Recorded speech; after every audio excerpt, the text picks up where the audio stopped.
YouTube, how's it going? The GOAT House is back after NFL Combine Day 3, recapping it and giving you my winners and losers and where their draft position might be.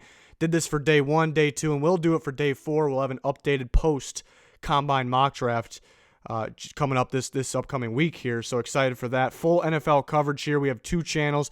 The newer channel, we need to get that subscriber rate up, so click that link in the description or the comments, and please help us out by subscribing. We have a Twitter and Instagram daily posts, always talking football, answering any questions on the Twitter, and talking live throughout the Combine. So those are must follows. You can find the link down below for those as well. And then we started a podcast recently with only 1 episode up, hoping to get one out every weekend. The GOAT House Podcast on Spotify and Apple. You'll find a link down below for the Spotify one at least, and then the Patreon link is in the description. All kinds of links going on down there. Check them out. But the Patreon has the podcast in video form as well as other NFL content that is bonus content outside of YouTube here at this time of the year, mainly NFL draft content. So big winners of the obvious one, Isaiah Simmons, and he didn't really help himself on my board, really, because he was my number 3 prospect, and he's going to stay there, but really, he's a number 1 type player. I mean, just absolutely a freak, but it's on the field as well. The linebacker from Clemson is 6'4", 238, and he runs a 4.39, 39-inch vertical, and 132 broad jump. We kind of heard he brought in these numbers to Clemson. He was a little smaller, so it is surprising that he's able to keep the same exact numbers while gaining a whole bunch of size. But it's not super surprising. It's still a big win of a day. Even though he's my number 3 player in the draft, I've had him in mocks, and I've seen him in mocks, ranging. I've had him at the Lions at one point, but usually when I do mock drafts, it's more predict the pick. And sometimes he's been pushed back even to as far back as 12, just because teams draft off need, their number 1 need, which to me is a mistake unless it's quarterback. I really do not see him getting by the Giants pick now. I mean, you look at the Giants at pick number 4. I mean, the Lions at 3 and the Giants at 4. If I'm the Lions, I'm taking him. But the Giants at 4, they need inside linebackers on top of they cut a guy like Ogletree, so it's even bigger of a need. We all expected them to cut him. Dave Gettleman values the linebacker position. He just has not been able to get his hands. He hasn't had the right opportunity to get his hands on that top-tier linebacker. He will like Isaiah Simmons. It's going to be tempting to take one of those top tackles as well. I mean, that freakish of a player. And people bring up the value of the position, and I think Isaiah Simmons has extreme value. To me, he's a linebacker. He will rush the passer. Whether you want to line him up in the edge sometimes, and we see some off-the-ball linebackers do that from time to time. A guy like Anthony Barr is just one example.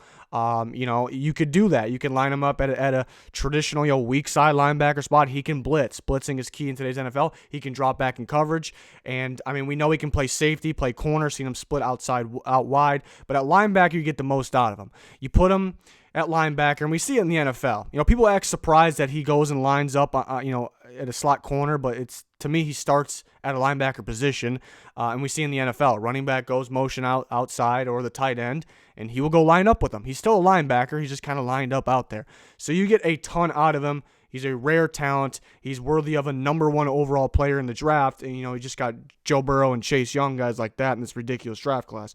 So love me some Isaiah Simmons. Big day for him. Willie Gay Jr. kind of put, the NFL draft world on notice. And a big win for him. 6'1", 243, 4.46, 39.5-inch vertical, 136 broad jump. Ridiculous.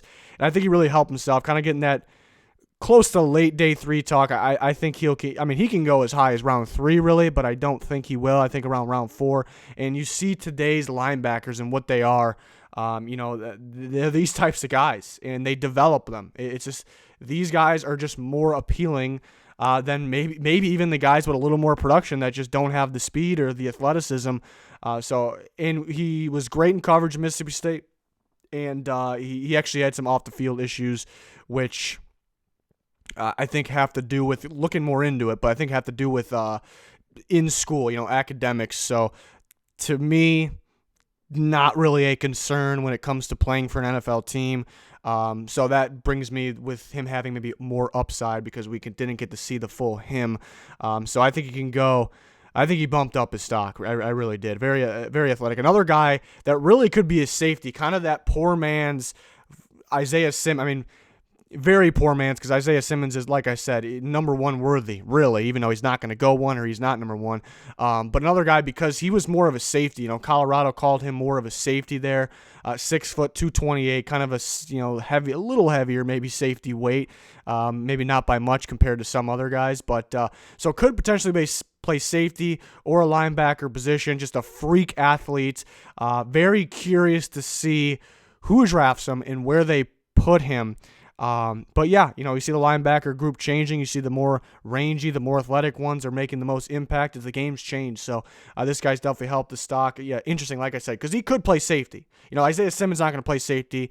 But a guy like Taylor, I think could. I think most likely linebacker. I think that's why he was with the linebackers in the combine. But I don't agree with how some guys were grouped, especially yesterday. You had interior D linemen with the ends, and then you had guys that I think are going to be 3-4 ends, even a guy like Nick Coe with the linebackers.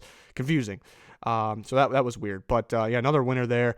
JABARI ZUNIGA from Florida, kind of on the radar before this year's, maybe a first round, probably second round talent. Started the year off pretty strong. Maybe didn't live up to expectations, but very good. And those are good numbers there. I mean, very good numbers for him. But I thought he was very, very smooth in the drills. Loved what I saw. And he was kind of getting that round 4 talk. It was possible he was going to go round 3. I think he locked himself into that round 3. There's a drop-off of the pass rushers after round 2, I'd say.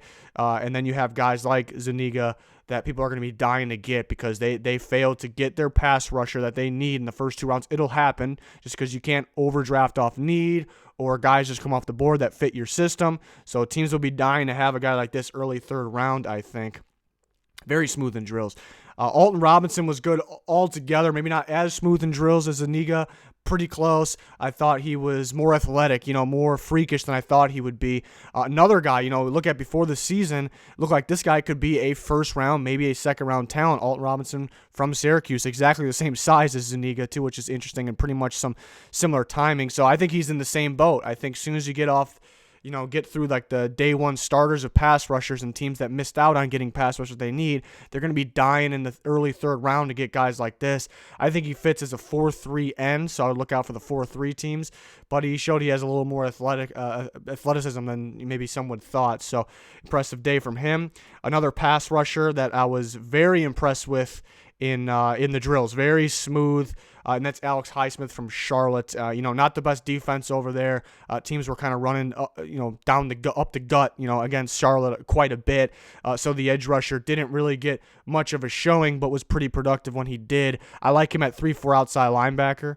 I think he'll be a pretty good one at the next level. I think he's an ultimate sleeper here. Very athletic, but again, very smooth in drills. I think he bumped up to possibly round 4. Wouldn't be completely shocked if he went round 3, because like I said, there starts to be a real shortage on the true pass rushers, in the NFL. Something that wouldn't shock me, I'm not predicting it to happen, but let's say a 4-3 team drafted him. Could they play him at that kind of that weak side backer spot? That could be pretty interesting, but I think he'll be a pass rusher. Very interesting prospect there. More winners. Malik Harrison had an outstanding day. Just nothing that surprising. Didn't really help his stock for me. I still like him. Second round talent most likely. Kind of right where I expect him. A good day for him. Justin Matabuke from Texas A&M. The question was with him was, explosiveness, maybe the length of his arms as well, but explosiveness, and he kind of showed that in the 40 and in drills. A guy that can move around the defensive line. The Davis brothers from Nebraska, both well over 300 pounds, and showing athleticism, freakish athleticism for guys, Khalil and Carlos for that size. So we're moving pretty well. So those are guys that were kind of known as day 3 guys that could be on the radar here. And opposite of ZUNIGA, the other Florida pass rusher, Jonathan Grenard there, I thought, same, not quite as athletic, maybe not quite as smooth as ZUNIGA, but pretty damn close, was pretty impressive in the drills. And then you got James Smith-Williams, who hurt himself in the vertical, actually going to need stitches, and then, fought through the rest of the workout and had one of the better 40s on the day. They actually put him on compared to, other players from the past, other pass rushers, and he was faster, so that was pretty cool. So that's a guy that we have to look more into. And Jason Strobridge from UNC, who's kind of been on my radar, I'd say an early third-round pick. I think we'll play either 3-4 end or 4-3 end, but if he got drafted by a 4-3 team, it wouldn't surprise me if they slid him into 3 technique. So a bigger guy with athleticism and showed his smoothness in drills. Guys like, I like Ross Blacklock, nothing surprising from him. I like him as a first-round player. Neville Gallimore was very fast in the 40 for his size. That was freakish. The rest of the workout wasn't really thrilled with. Derrick Brown, drills were great. He was kind of the example. How do you do these drills? A guy that big, able to change direction. The D linemen weren't really changing direction too good. Saw a lot of lost shoes, guys losing their traction, losing their feet. Derrick Brown, at that being that heavy, showed how it's done. He just wasn't that, great in the drills. The 40's fine, but other than that. So, but then the losers, I hate talking about losers. But AJ Epinesa did not have a good day. We didn't expect him to be the more athletic pass rusher, but he's a pass rusher in today's NFL. You need to be a little more athletic than that. The 5.05 range. Got to be a little faster than that. And Justin Sternad, who I really like from Wake Forest, showed, rangy, kind of get in the backfield. I thought he would be a sneaky one to have a good day in the combine, and he was very, very disappointing. Every testing, every type of drill there, just very underwhelming. And the 2 Ole Miss guys were, who were kind of late day 3 undrafted guys anyways, but bottom of the charts for pretty much every drill on the day on Saturday. So it was a little disappointing. Epinesa is very interesting because he's powerful, very good bull rusher, very good technician with his hands, won against good tackles, but the athleticism is concerning. So how will teams view him? I bet you there's teams that still have him on the top 15 on their board. That doesn't mean a top 15 will definitely draft him because there's other players they will consider and other needs. But I bet you there's teams that have a second-round grade on him even, maybe well into the second round. So that's pretty interesting. Athleticism in today's NFL. That's kind of what comes into play there. That's very interesting. Again, did this video for every single day. We'll do it again for day 4 for the DBs. Really enjoying covering the NFL in general, really. The draft, free agency, we got you covered. We got 2 channels. Please subscribe to both. Follow our Twitter, Instagram, and our podcast. You'll find the link in the description and the comments down below. Please help us out. That's going to do it for this one, though. Thanks, everyone, for watching. Goodbye.